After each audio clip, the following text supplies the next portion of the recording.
লক্ষ্মীপুর জেলায় এরকম ভয়াবহ বন্যা বিগত ২০-২৫ বছরেও দেখা যায়নি। তো আজকে আপনাদেরকে দেখাবো আমাদের গ্রামের বাড়িতে বন্যায় অবস্থা পুরাই খারাপ। এই দেখুন রাস্তার উপরেই কিন্তু পানি উঠে গেছে। তো আসলে আমি মূলত একটা কাজে বের হয়েছিলাম, কিন্তু যখন সকালে বের হয়েছিলাম তখন কিন্তু এরকম পানি ছিল না। তো যাওয়ার সময় এখন দেখি পানিতে একবারে টইটম্বুর হয়ে গেছে। এই দেখুন পানির অবস্থা, রাস্তার দুই পাশেও কিন্তু পানি। এই হচ্ছে ধানি জমিগুলা, এখানেও কিন্তু পানি জমে গেছে। এই যে মানুষের ফসল সব পানির নিচে তলিয়ে গেছে। আর সমস্যাটা হচ্ছে অনেকের বাড়িতে কিন্তু এই পানি উঠে গেছে। এত উঁচা রাস্তায় যখন ডুবে গেছে তখন সেখানে আর কিভাবে মানুষের ঘর নিরাপদ থাকে। আর এই রাস্তা দিয়ে হাঁটার সময় রাস্তার এক পাশ করে দেখাচ্ছি আপনাদেরকে, যাতে দেখতে সুবিধা হয় কি পরিমাণ পানি উঠে গেছে আর কি। আর দুঃখের ব্যাপারটা হচ্ছে এখনও কিন্তু বৃষ্টি হচ্ছে। তো আসলে এই যারা মূলত ভ্রমণ পিপাসু তারা এই বৃষ্টির দিনে না বের হওয়াটাই ভালো। তা আপনাদেরকে আসলে দেখানোর মূল উদ্দেশ্য হচ্ছে গ্রামের মানুষ আসলে কতটা কষ্টে আছে এই বৃষ্টিতে, বিশেষ করে যখন বন্যা দেখা দিছে। আর অনেকেরই এই দেখুন উঠানেও পানি উঠছে, এমনকি পুকুরের মাছও ভেসে গেছে। তার মধ্যে হচ্ছে পানি কিন্তু দিন দিন বেড়েই যাচ্ছে, কারণ বৃষ্টিও কমতেছে না, সেই জন্য পানিও কমতেছে না, পানিও বাড়তেছে। আর এই দেখুন গ্রামের বাড়িগুলো কিন্তু মানে কাঁচা পাকা এবং টিনের ঘর হয় আর কি। আর ওদের আসলে এরকম কষ্টেই হয় যখন এই পানিগুলো উঠে যায় আর কি, যেহেতু তারা দিন এনে দিন খাওয়া মানুষ। আর এই ধানি জমিগুলোতে মূলত অনেক পরিমাণে ফসল চাষ করা হতো, বিশেষ করে ধান চাষটা বেশি হতো। এখন এই পরিস্থিতিতে ধান সব তলিয়ে গেছে। আর কি আর বলবো, এই পরিমাণ বৃষ্টি হচ্ছে। আর আমি সামনে হাঁটতে দেখতেছি, দেখুন আসলে পানি কিন্তু বাড়তেছে, রাস্তার উপর দিয়ে পানির স্রোত যাচ্ছে, মানুষের উঠান কিছুই নিরাপদ না। এই দেখুন অবস্থা, এত পরিমাণ পানি বলার বাহিরে, পানির কোনো শেষ নাই। তারপর এই হচ্ছে আরও অন্য আরেকটা দিক, আমি হাঁটতে হাঁটতে সামনের দিকে আসলাম, এসে দেখি এইখানেও পানির অবস্থা আরও খারাপ। আর এই হচ্ছে জাল দিয়ে মাছ ধরতেছে, যেহেতু রাস্তার উপর দিয়ে পানি যাচ্ছে। আসলে বন্যাতে মাছ খাবে না তা কি হয় আর কি। তারপর আরও সামনের দিকে হাঁটতে থাকলাম, হাঁটতে হাঁটতে দেখলাম এই যে এখানেও জাল পেতে রাখছে, এখানেও মাছ ধরার জন্য আর কি, যেহেতু গ্রামের পুকুর সব ভেসে গেছে।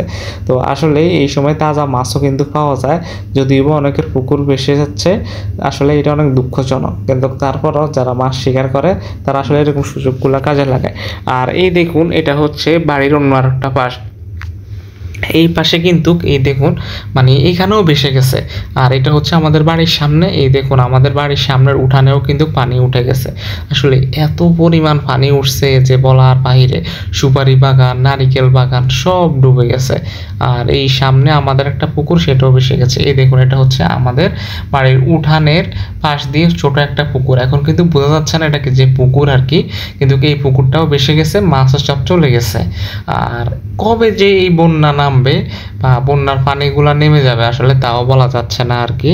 তো আসলে এই জিনিসটাই মূলত খুব মানে খারাপ লাগতেছে যে বন্যা যাই হয়েছে না কেন মাছও ভেসে যাচ্ছে।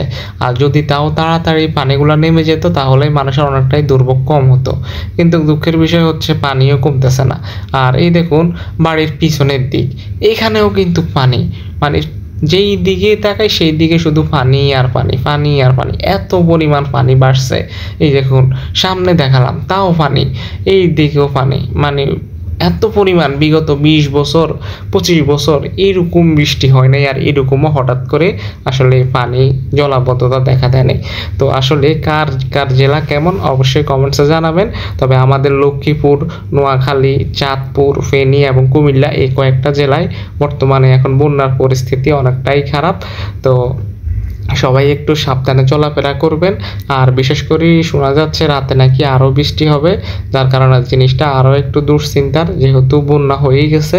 এখন মানুষের খাবারের একটু কষ্টই হবে, যে যার দিক থেকে পারে যতটুকু একে অপরকে সহযোগিতা করবেন। আর বিশেষ করে হচ্ছে যারা নারিকেল সুপারি চাষি তাদের বাগানেও পানি উঠে গেছে। আর এই দেখুন এই নারিকেল বাগান, সুপারি বাগান, এখানে আসলে মানুষের উপার্জনের একটা অংশ, সেখানেও কিন্তু পানিতে এখন টইটুম্বুর হয়ে গেছে। জানি না এই গাছগুলো আদৌ বাঁচবে কি না। তবে হচ্ছে এই যে দেখুন, মানে বন্যার পানি কতটা ভাবে উঠছে, এই দিকে ওই দিকে চতুর্দিকে শুধু পানি আর পানি, পানি আর পানি, পানি শুধু বাড়তেই আছে, বাড়তেই আছে। তবে সবসাথে কষ্ট লাগে যখন মানুষের ঘরের মধ্যে এরকম পানি ঢুকে যায়, তখন থাকতেই আসলে অনেক কষ্ট হচ্ছে আর কি। আর যেই দিকেই তাকাবো না কেন, পানি ছাড়া আর কিছুই দেখা যাচ্ছে না। বন্যা আসলে কতটা ভয়াবহ তা আসলে এই দিকে না তাকালে বোঝাই যায় না। যদিও আমাদের এখানে পানি কিন্তু আস্তে আস্তে বাড়তেছে, আর যাদের ওই দিকে পানি একবারই বেড়ে গেছে তাদের কথা আর কি বলবো, তারা আসলেই অনেক কষ্ট আছে। আল্লাহ সবাইকে সহায়ক করুক, আর সবাই আমরা দোয়া করব যাতে পানি দ্রুত নেমে যায়। আসলে মূলত রাস্তার উপর দিয়ে পানি উঠে, এটা আসলে একটু চিন্তার বিষয়, যেহেতু চলাচলের একটা জায়গা আছে আর কি, কিন্তু সেটাও এখন আসলে করা যাচ্ছে না। আর মানুষ কিন্তু এখন গাড়ি না পেয়ে হেঁটেই যাচ্ছে, যেহেতু যে যার কাজকর্মে যেতেই হবে। তো আসলে এই কাঁচা রাস্তাগুলোর জন্য খারাপ লাগতেছে। এই হচ্ছে আমাদের বাড়ির উঠানেও কিন্তু অনেকটা পানি জমে আছে, মানে শেষ পর্যন্ত উঠানেও পানি চলে আসলো। কতটা বন্যার পরিস্থিতি, অবস্থা খারাপ। তো আসলে আমরা এখনো বুঝতেছি না যে আমাদের ঘরে পানি উঠবে কিনা। আমাদের বাড়ি যদি এবার একটু উঁচু, তো সবাই আমাদের জন্য দোয়া করবেন আসলে এই বন্যার পরিস্থিতি যাতে সুন্দরভাবে কাটিয়ে উঠতে পারে। ভালো থাকবেন।